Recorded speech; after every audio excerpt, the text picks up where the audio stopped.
First, how do you fight or even explain the invisible machine? Imagine the future. A strange new weapon detonated high over a large city. No explosion, no visible destruction, but everything electronic within the range of this weapon dies permanently. Every electronic gadget in every home and office disabled. No computers, no TV, no life support systems in hospitals, no water supply, no heat, no lights. Truly a return to the Dark Ages.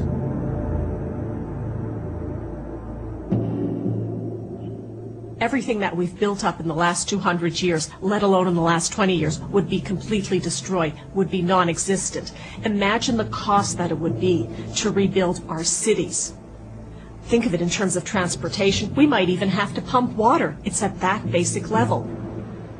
Imagine a full range of new weapons. One can take out the electricity in your city. The other can destroy you. We have been testing what I'm going to call microwave weapons for crowd control. You can affect a large area by sweeping the beam and making sure that people are in the beam long enough to get a very nasty sensation of being cooked, which, to a very fine depth, they are. If you haven't heard about these weapons, it's no surprise. Their development has been secretive, and they sound more like science fiction than reality. We're just learning enough about the science to be dangerous. It's like giving a kindergartner a hand grenade and hoping they don't pull the pin. Welcome to the world of electromagnetic warfare.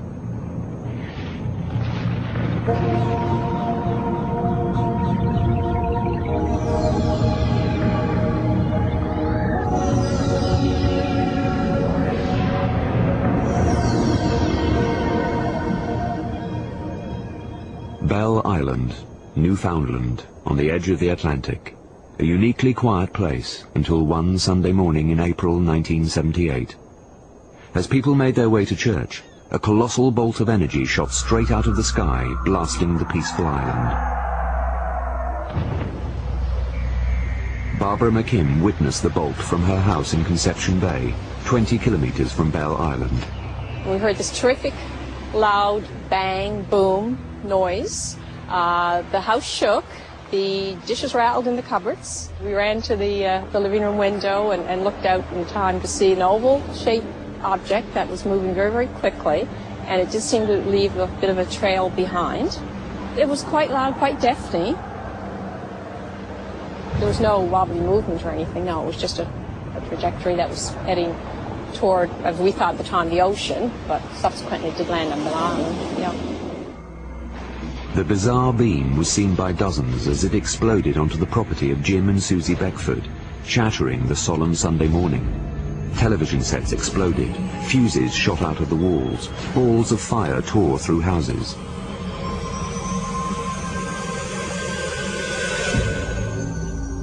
Yes, I was on Balloon, April 2nd, 1978.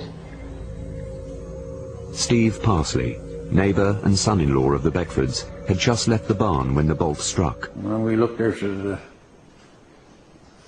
door and seen, all we could see was dust and iron ore rust, everything else gone. All the shed blowed up, so it's in the barn blowed up. But it's an awful blast. Satellites registered light emissions equivalent to those of a 10-megaton blast, making it one of the biggest emissions in history.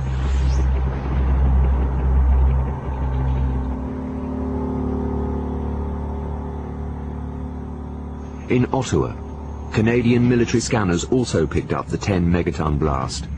The Prime Minister was alerted, and Fire Inspector Jim Farrell dispatched. As soon as I saw the fuses and the embedment in the wall, I knew I had something here that was different. I was amazed. The barn was in shambles. Chickens and hens were dead. When I saw the electricity after, or the supercharge after attacking the nails in the floor. When I went outside, I noticed the wires, the insulation just dripping off the wires.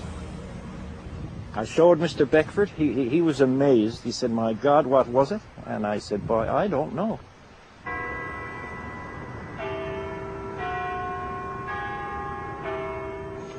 While the military investigation continued, the intelligence branch of the RCMP decided to launch their own inquiry. We had reports from across the Conception Bay here of people that reported seeing objects fall on the island and that. So we checked that out. I ruled it as an electrical, possibly lightning or ball lightning, and that's how we concluded our file. It wasn't a lightning strike. It was a boom of a ray. It was something like I would see in a James Bond movie. Lightning, I don't think this blast up here, you know, we came from God knows where, investigating them. So it seems like it was, you know, it was more than lightning.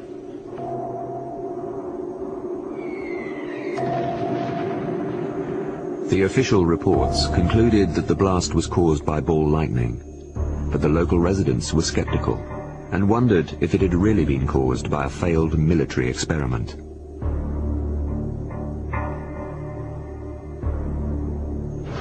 This was 1978, and given the Cold War climate, speculation and fear were rampant. Russia and the Americans were protecting and developing their nuclear arsenals. Reason enough for fear. But what wasn't known about was the developing and testing of a very new and secret wave of weapons.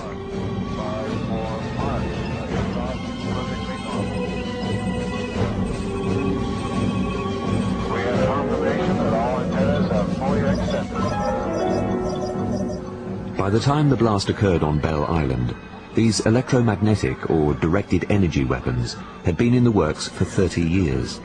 This research has continued and will usher in a whole new way of war. The revolution in military affairs, the RMA as the military calls it, which is a total shift away from bombs, bullets, and ordnance into energy weapons as the primary driver, whether it be high-powered lasers, ion beams, microwave radiation for creating heat sensations on the body. This is where the direction is going. And the military, in a paper called The Revolution of Military Affairs and Conflict Short of War, written in 1989 by the U.S. Army War College, talked about this shift, and they equated it to the discovery of, or the introduction rather, of gunpowder in the Middle Ages in Europe and the introduction of atomic weapons in the last century. The change that's taking place now is just as profound as the changes that took place then.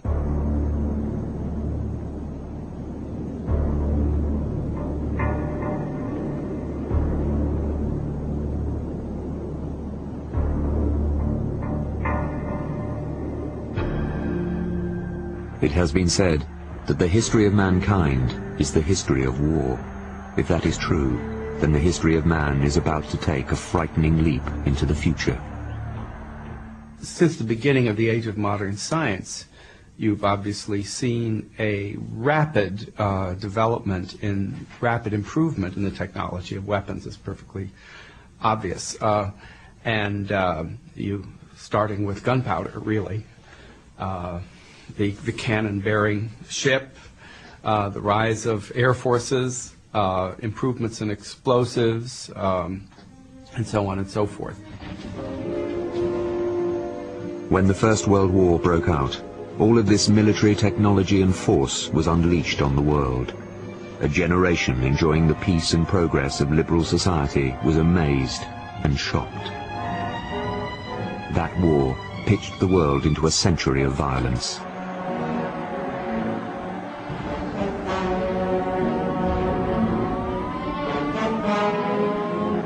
This ascending curve of technical capacity to unleash violence, of course, reached its absolute apogee with the appearance of the nuclear weapon. This really brought to a culmination a tendency that had begun, way back in the Stone Age, when the first human being picked up a bone and started beating his rival. It really began there and continued all the way to the nuclear weapon. The prospect of mutually assured destruction might have kept the superpowers in check, but it did nothing to slow weapons development. As the 21st century unfolds, the same technology that gave us the benefit of cell phones, microwaves, and remote control is now being applied to a completely new array of powerful weapons.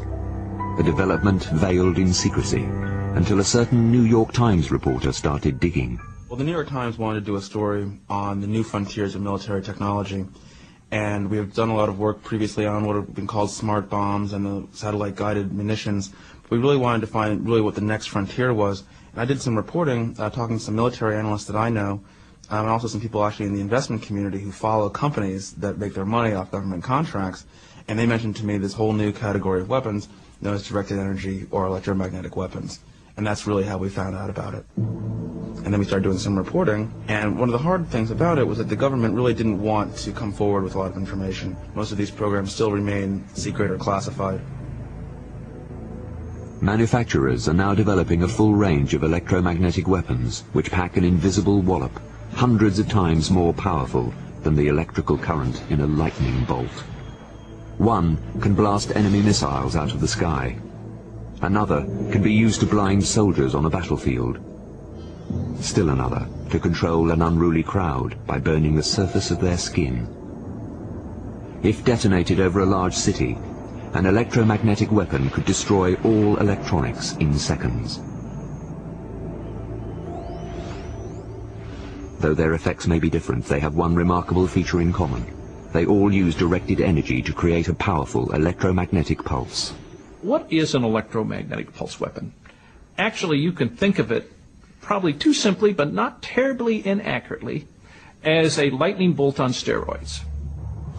Right now, an electromagnetic pulse from a lightning bolt is a pretty crude club. The wavelength is way too long. So ideally, what you would like to do is shift the energy of the electromagnetic pulse from the long wavelength of a lightning bolt down into a microwave. Now, what is a microwave? Microwaves are all the waves between a meter and a millimeter. Now think of how well that couples with everything in our society, because almost everything we use electronically fits between a meter and a millimeter. If you look at a standard electromagnetic device that's made to read electromagnetic pulses like your cell phone, here's an antenna. It's actually made to absorb electromagnetic radiation. It's just not designed to take the power of the pulse of an electromagnetic weapon. These electromagnetic weapons can be used to destroy basically anything with a chip in it. Not only communication systems and devices, but power systems, television and radio systems. Even most cars these days have an electronic ignition in them. And if they were deployed in the relevant place, in our society now, and in many countries, anything with a chip in it could be disabled.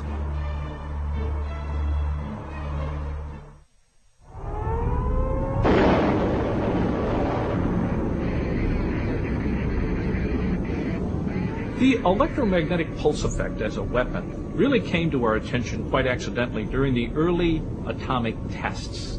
When the first detonations occurred, unprotected electromagnetic equipment, which we had a lot of back then, died.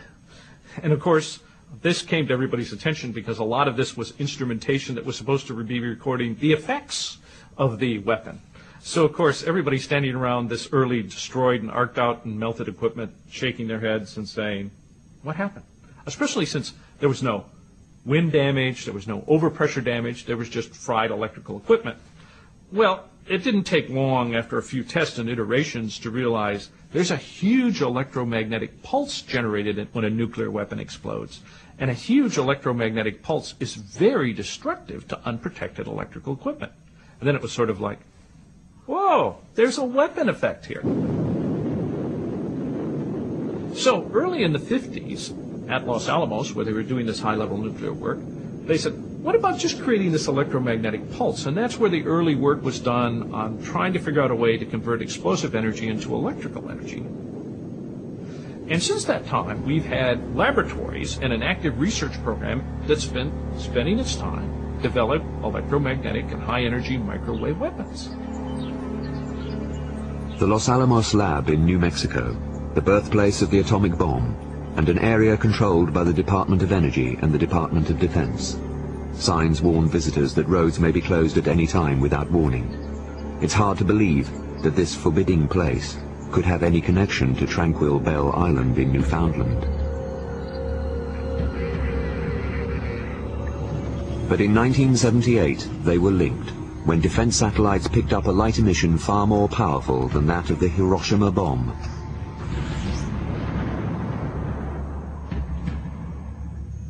This prompted the dispatch of 2 scientists from Los Alamos to Bell Island.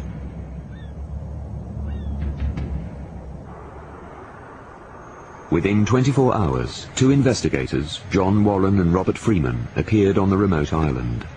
The arrival of 2 visitors from an American weapons lab surprised the residents of Bell Island.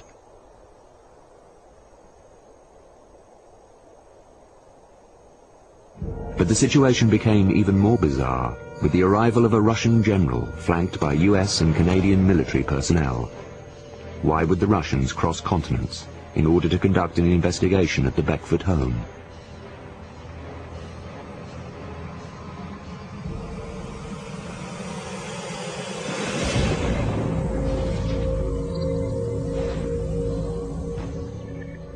Military personnel from Canada, from the United States, as well as from Russia, were here over the next period of time down into the area.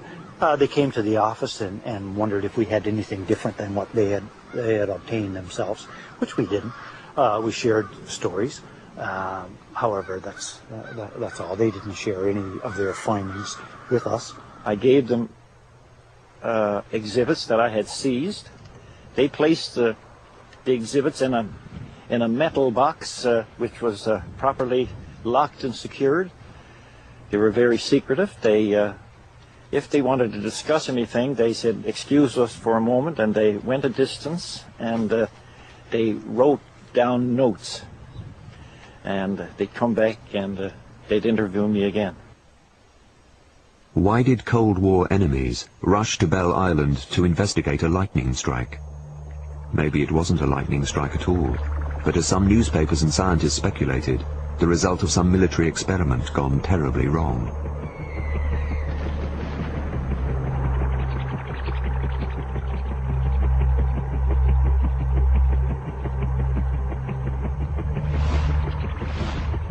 The precision of our electromagnetic pulse, much like the precision of our regular munitions, our conventional munitions, has increased significantly.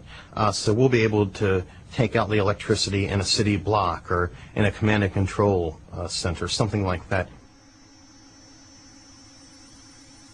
If we were looking at what a electromagnetic pulse might look like, if you could see it, it would be sort of like when you see in the cartoons when there's a pulsating cone of energy that comes out of something, that comes down from the line of sight. That would kind of be like what an electromagnetic pulse would visualize like, if you could visualize it.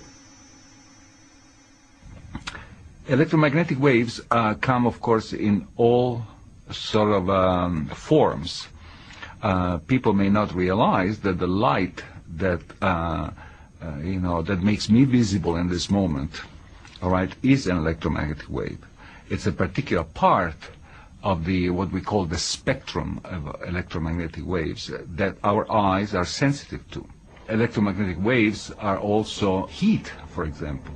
When we say that the sun warms us up, it's a particular form of electromagnetic waves that we don't see, but that our skin sees, and sees it as warmth. We are in a soup of electromagnetic radiation. Almost anywhere you are, you can pick up your cell phone and receive a phone call. You can turn your TV and some signal will come through. These electromagnetic waves can be harnessed and used in a variety of ways. In Alaska, there is a facility that does just that. HAARP is a directed energy experiment being undertaken by the US. From HAARP's wide field of antennae, the waves are focused and beamed into the ionosphere high above the Earth's surface. The ionosphere is part of our atmosphere. It contains electrically charged particles and acts like a mirror, reflecting radio waves back to Earth.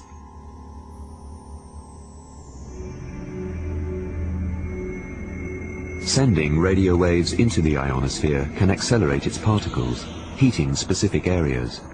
The particles then reflect the energy back to Earth.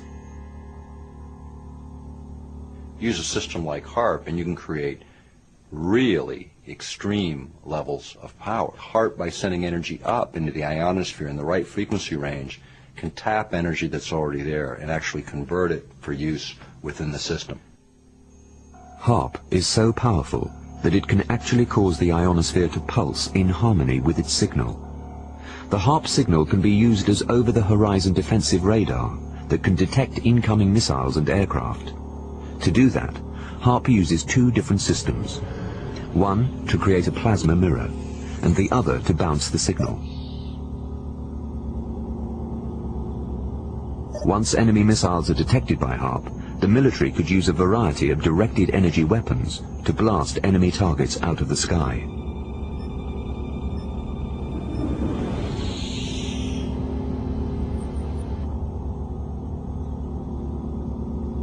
HAARP is a acronym, actually, for High Frequency Active Auroral Research Project. It started with Dr. Bernard Eastland's really a visionary approach to missile defense, looking for a way to really deal with the threat of intercontinental ballistic missiles from either rogue nations or our traditional adversaries. Basically, the antenna, as originally conceived, was to be big enough and powerful enough to make major modifications to the ionosphere.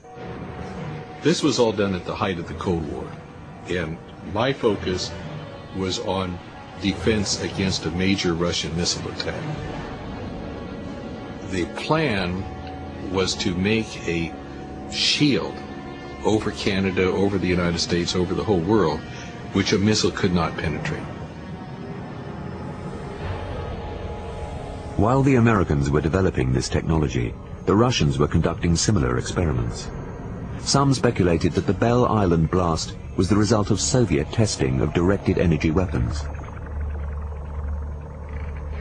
The theory was that Belle Island had acted like a giant magnet. The place contains vast underground iron ore deposits and abandoned mines laced with miles of copper piping. The belief is that an electromagnetic signal passed over the island in 1978 and was drawn down by its magnetic field.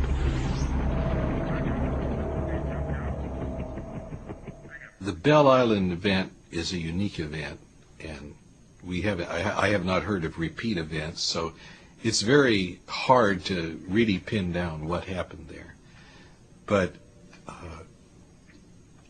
the types of things that might have occurred involved high voltages, involved electrically conducting paths through the atmosphere, and a fully developed antenna, as I was describing, would probably allow you to induce voltages in pipelines, to do things that could create high voltages. In terms of Belle Island, you know, I can't speak specifically to the events that may have occurred there and did occur there in terms of connecting it clearly to a transmitter like HAARP. But let's talk about some of the things that you could expect to see from these kinds of technologies being deployed. One of the big issues is what happens if the signal coming off the ground that gets focused up into the ionosphere acts as a conductive shunt. In other words, like a copper wire being plugged in to a power source. This energy then would act as sort of a conduit to draw energy off of the ionosphere. Now, what would that do? You would create the biggest bolt of lightning you've ever seen in your life, striking the Earth 40 times a second until all that energy was discharged.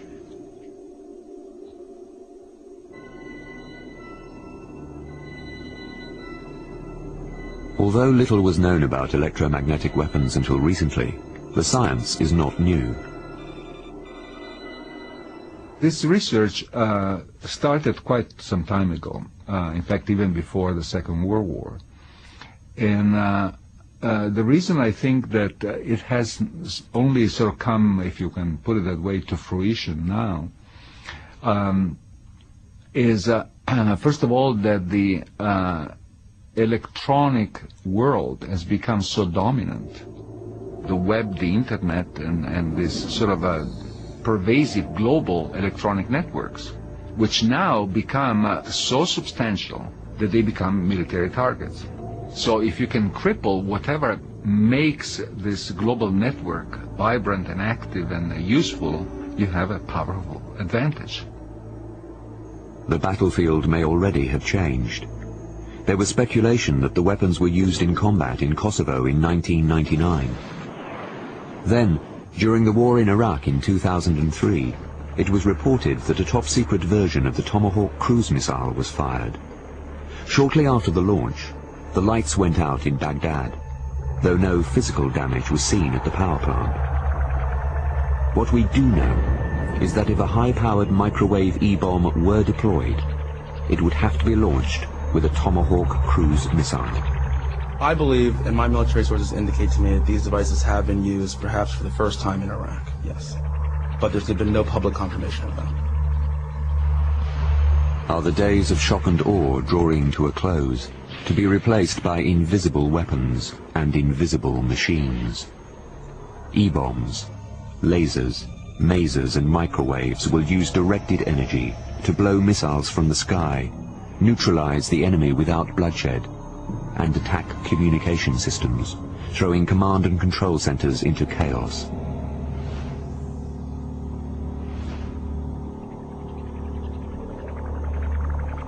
Unlike conventional bombs, the E-bomb will turn over and go point down on the target. A massive current pulse runs down the bomb, driving the energy forward and dumping it into the microwave antennae. The bomb destroys itself, disintegrating high in the air just as the microwave beam blasts out onto the target area. This target area is called the lethal footprint. Everything electronic that wasn't hardened there would arc, hiss, and you would smell a lot of burned varnish. We've all burned out an electronic appliance in here, and you know that characteristic, uh-oh, I've cooked it smell. You would smell that a lot because your devices would be arcing over. The goal of the electromagnetic pulse weapon is to make portions of the circuit arc and burn. There's a second category of weapons that basically use laser energy. Whereas the electromagnetic pulse weapon is one big, powerful pulse, a laser is a continuously delivered stream of radiation with enough intensity to cause damage. We will be able to use high-energy lasers not only to defeat enemy aircraft and, even more importantly, unmanned aerial vehicles, which are small targets. We've actually successfully, in several dozen tests, defeated artillery shells with high-energy lasers that are directed at a very small spot with enough energy to detonate the shell in the air before it lands. These new weapons are not solely for use against artillery and communications. They are also designed for use against people. Obviously, one thing that's looked at is a blinding laser on the battlefield so that soldiers attacking, for instance, a particular position could be subjected to a broadband sweeping laser with enough energy to temporarily blind the soldier if he were looking in the direction of the laser. And we have been testing what I'm going to call microwave weapons for crowd control. What they do is, again, instead of using a single pulse, these are continuously directed energy weapons that heat the skin very rapidly, much like your microwave oven. In fact, almost exactly like your microwave oven, but they're controlled broadcast microwave pulses. And obviously, you can derail a opposing force very quickly if all the soldiers begin to feel a burning sensation on their skin that's truly a burning sensation. Now, the nice thing about, from the offensive point of view of a microwave weapon, is you don't really have to critically injure people with a microwave. In war-torn countries, it is not always easy to separate the opposing forces from ordinary citizens.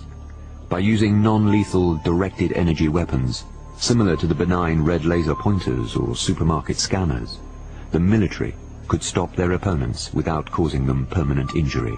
In Somalia, what you saw were Somali militia interspersed with civilians, not wearing uniforms, almost impossible to discriminate from the civilians who surrounded them, who were then using that as an opportunity to fire upon U.S. forces.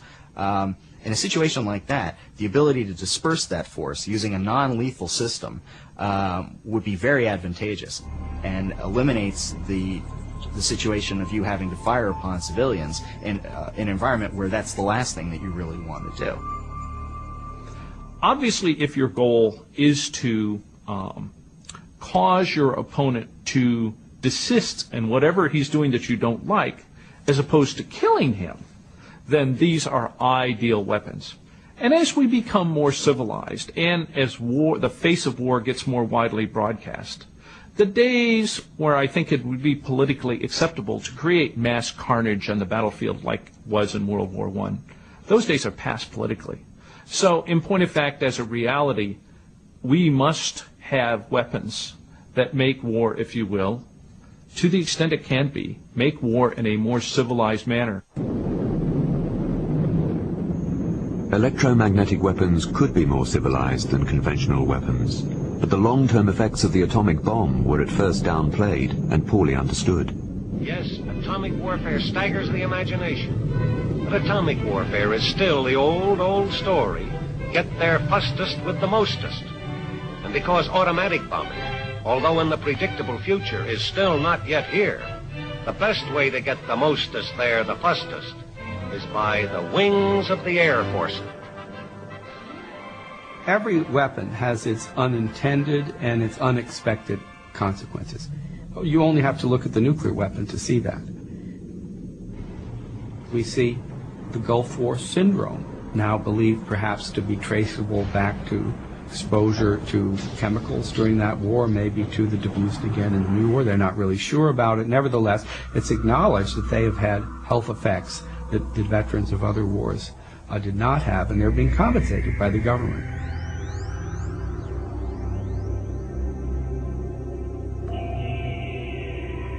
The government may know more than the rest of us about the potential health effects of these sorts of systems. We do know that the Air Force has a human systems laboratory where they have been researching what these devices could potentially do to humans. That research has not yet been made public. Theoretically, these weapons are meant to affect electronics without hurting humans, but obviously it will take years and years until we truly know all the health ramifications of how these weapons operate. These weapons work with directed energy, much like harnessing the power of an overcharged lightning bolt. When the blast occurred at the Beckford home, it was difficult to assess if the mysterious phenomenon had human consequences. Neighbors said Susie Beckford was never the same again. It may be a coincidence, but 4 months after the event, she died. Her death certificate cited heart failure as the cause of death.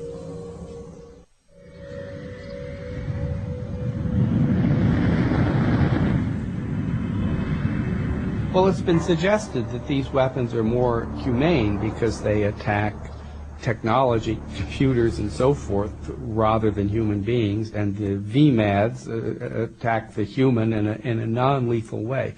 But that's a very tricky question because there's a distinct possibility, by the way, that others will get these weapons and turn it around and fry our computers and so forth.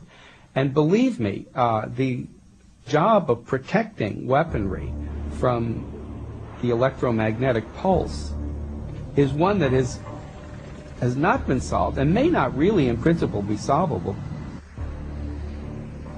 Because of its technological superiority, the U.S. military is certainly the most susceptible to those types of technological innovation.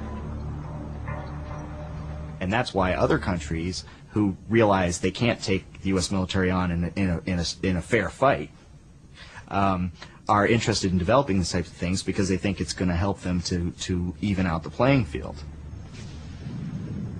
With every generation and every war, we witness new and improved ways to kill people. The atomic bomb of the Second World War, napalm in Vietnam, smart bombs in Desert Storm. America stands ready to stun the world with a vast array of powerful new weapons, and other countries are lining up for this new electromagnetic arms race. I don't know who has electromagnetic pulse weapons like the ones that we are developing.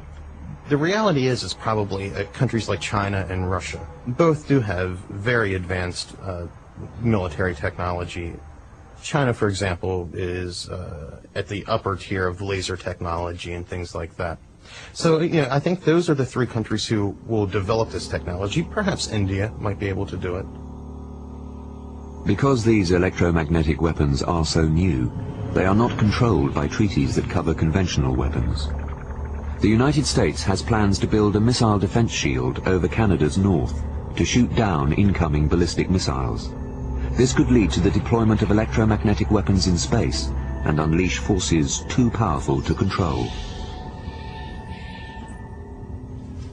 I became interested in the Space Preservation Act and in developing the Space Preservation Act when I learned that our administration in Washington was looking at a program called Vision 2020. And Vision 2020 actually is a program for the United States to dominate the world from outer space. Now, I love America, and I'd like to say that we're number one. But let me tell you something. We don't need to be number one in weapons in space. The Department of Defense has been working at a facility in Alaska, which is doing research into effects of electromagnetic frequencies in the ionosphere. And that facility, which is called HAARP, has raised concern among many individuals about how this research would be applied. For example, we know that, according to some of the research, as these energy pulses are directed into the ionosphere, they can have somewhat of an effect. What kind of negative effects remain to be seen. Electromagnetic pulses could punch holes through the ionosphere and destroy one of the Earth's protective layers in the same way that pollution depletes the ozone layer. Some people I know have worried about messing with the ionosphere, and I think that needs a lot of investigation, because at the time we were looking at something that could be used to defend us. 6,000 nuclear warheads looking at you kind of trump just about every other thing you might want to look at. But if they ever wanted to build this antenna as big as I was talking about, then you really need to look at side effects. A weapon can be used for protection, it can be used for deterrence, it also can be used for naked aggression. Just like the scientists that were involved in the Manhattan Project, at the end of the day, we're not responsible for where those devices were used. That decision was made by political authorities. The people involved in the development of these systems are by and large scientists at heart, and the decisions about how these devices will be used will be made by military and political officials. There are several acts on the books of both the United States and, of course, the United Nations that deal with the preservation of space and not using it for nuclear weapons platforms. But I don't think there's much in the way of verbiage addressing non-nuclear conventional weapons platforms in space. And as our recent decision to abandon the anti-ballistic missile treaty I think clearly demonstrates, when we develop a technology that we think we can validly employ to defend the United States, forget the treaties. We are going to defend ourselves. We are going to change the treaties to be consistent with what technology now permits us. That's just going to happen.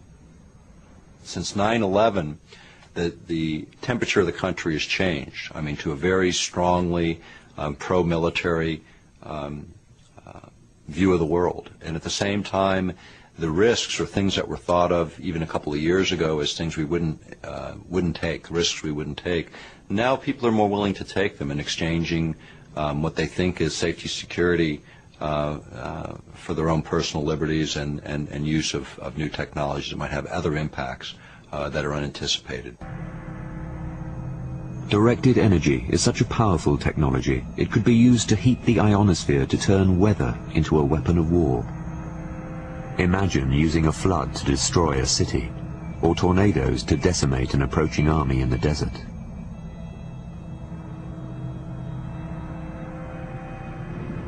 military has spent a huge amount of time on weather modification as a concept for battle environments.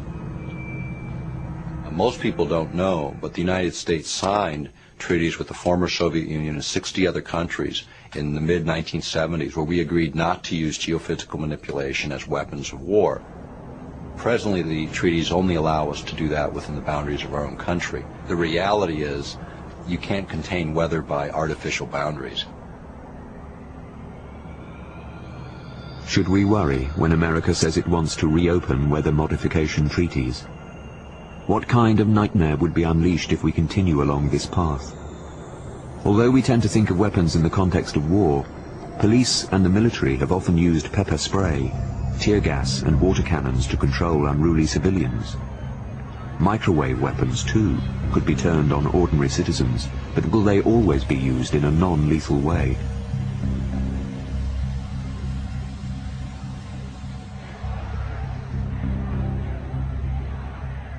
The theory is that you can do this in such a way that you can cause the discomfort, but without causing any permanent damage. That's a question, and it's a serious question. And the following question to that is, if you can control it is one thing, but what happens if you decide you don't want to control it? What happens if you decide that this is a technology that you want to use as a lethal weapon? That's an issue that's going to have to be dealt with. You know, the last time burning was used as a way to control behavior was in the Middle Ages, when we used to burn people at the stake. It was decided it was kind of inhumane. Yet we're going back to that exact thing. If there's one thing we've learned since the initial development of atomic weapons 60 years ago, it's that governments will try to make these devices as powerful as possible, in general. Hopefully never to be used. Hopefully to be a deterrent. But it would not surprise anyone if the government continues to try to make these devices more and more powerful, so that at some point, we don't know, and this is speculation, but at some point it may be possible to develop a device that would disable the communications and electronic systems, anything with a chip in it, the cars, the toasters, the refrigerators, the televisions, in an entire city. If an electromagnetic pulse went off over a city, basically all the electronic things in your home would wink and go out, and they would be permanently destroyed. We're going to go back to the 1800s. With this kind of a society, we are not going to have refrigerators, dishwashers, and dare I say even a microwave. We're not going to have cell phones, telephones, and we're going to not have any form of communication as we know it. Without this communication, there's going to be complete chaos. There's going to be panic in the streets. Talk about issues of control and crowd control in particular. It's going to be complete chaos. We know that weapons manufacturers will continue to perfect electromagnetic weapons, but we don't know what the effects will be, either for the environment or for the people. Incidents like Bell Island's massive explosion of energy remain unexplained.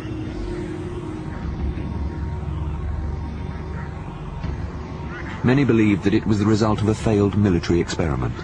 Why else did a Russian general and Los Alamos scientists rush to the scene? One popular theory was that Russia was attempting to beam an electromagnetic signal to Cuba, but the signal was pulled down because the island's iron ore deposits and miles of underground copper piping acted like a magnet. Others insist that the beam was caused by a massive solar flare, and there is also the theory of ball lightning.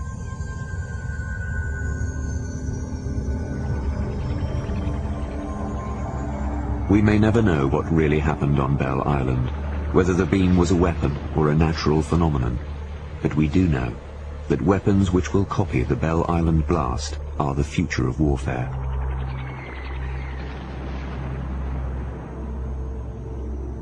What if the colossal blast had landed not on tranquil Bell Island, but on bustling Toronto or New York?